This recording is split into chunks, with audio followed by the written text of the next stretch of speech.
Alright, so boom. I came to the conclusion that everybody enjoys a good villain, right? Right, we're done here. Okay, I'll see you guys next video.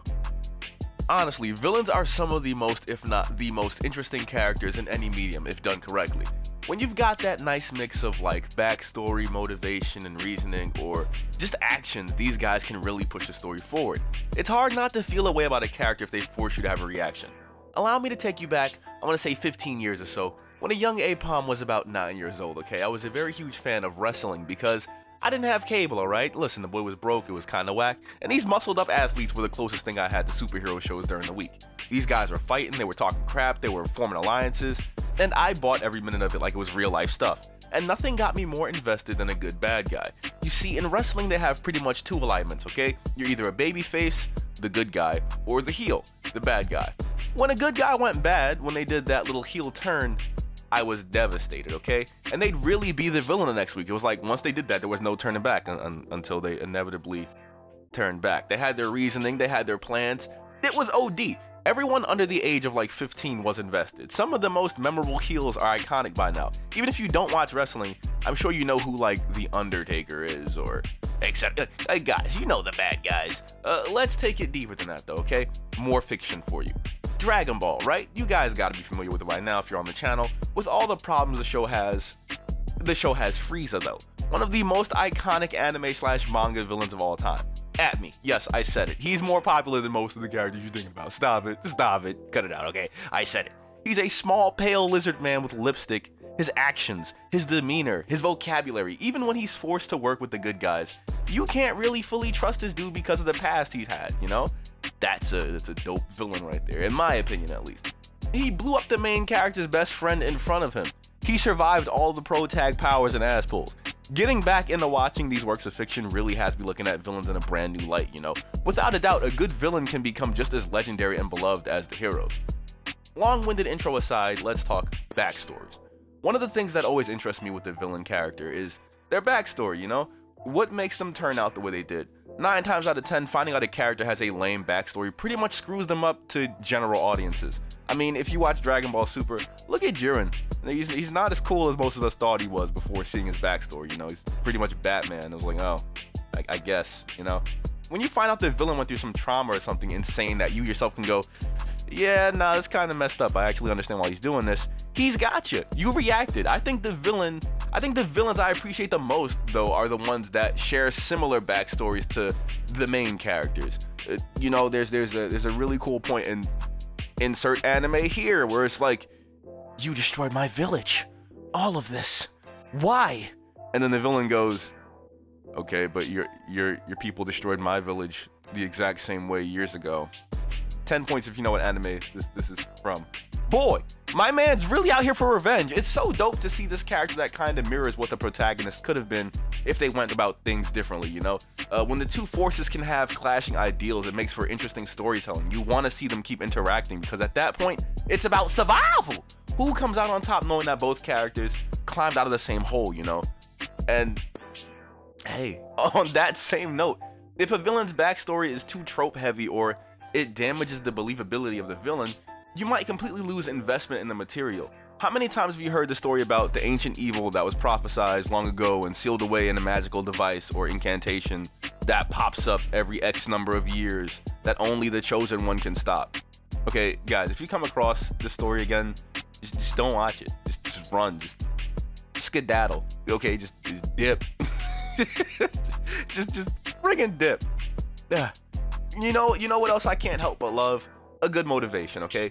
Why is this character putting themselves in the way of the heroes? I used to be okay with a villain just being bad for the sake of being bad, but these days I can't help but like shake the thoughts that pop into my head every time I see a villain now. It's like, okay, if a villain character has proper motivation, you can believe they're actually out there doing these things. They exist outside of scenes where they gotta pop up and beat up the hero, you know? When these characters feel like they're always one step ahead of the heroes and the heroes are just inconveniences to them, it's so dope to see them interact. Like the villain's like, oh, I have to collect 5 things to achieve my goal. I already have 4.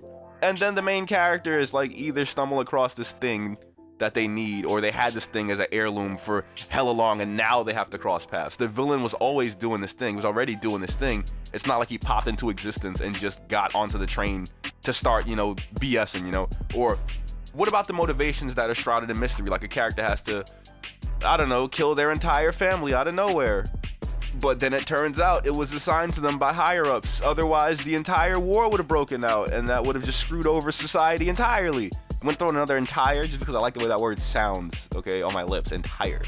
Like, you know, the heroes don't know all this right away, so they figure this person that they see is a villain, like, irredeemably, and it's so much more interesting when they have to confront them. And if you execute it right, and it was in the cards all along as the thing you wanted to reveal, your villain is gonna be the basis of theories and bootleg Brazilian merchandise for years, boy.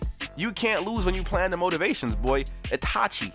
Yes. You know what else? Reasoning. I love it when a villainous character has perfectly sound reasoning for what they're doing based on their perspective. Their view of the world and the people that live in it lets them make decisions that the main characters would not dare to make, you know? A lot of people are starving. We're burning through resources too quickly. Kill the weak and useless and make everyone work for their keep. Bam. That's cold. It's frigid. My nipples are hard. Right there. He said some cold shit. Some villains are like super calculated and make moves that aren't as drastic. But there are other villains who are just psychopaths. They want a reaction and attention from the crazy stuff they do. And it's even more satisfying when they've cornered the hero and they're sitting down for a nice little chat after beating the shit out of each other. And the villain has a point or a method to the madness. They say something and the hero's like, well, damn. You know? There's a quote out. If you get 30,000 points if you know where this quote is from. All it takes is one bad day to reduce the sanest man alive to lunacy. That's how far the world is from where I am. Just one bad day. Boy. For the villain to make a point of, you know, you could be like me pretty soon. It's OD. What kind of boy? I love it. 30,000 points. Some villains just do shit to do it. But I honestly have come to appreciate the villains who at least have some sort of mentality behind their actions that at least makes sense to them. Even if it's something as selfish as, I just want to fight strong people. A villain that can at least make it sound good when they're monologuing or standing triumphant deserves some W's in my book, at least. Some. I'm not saying all of them, just some of them.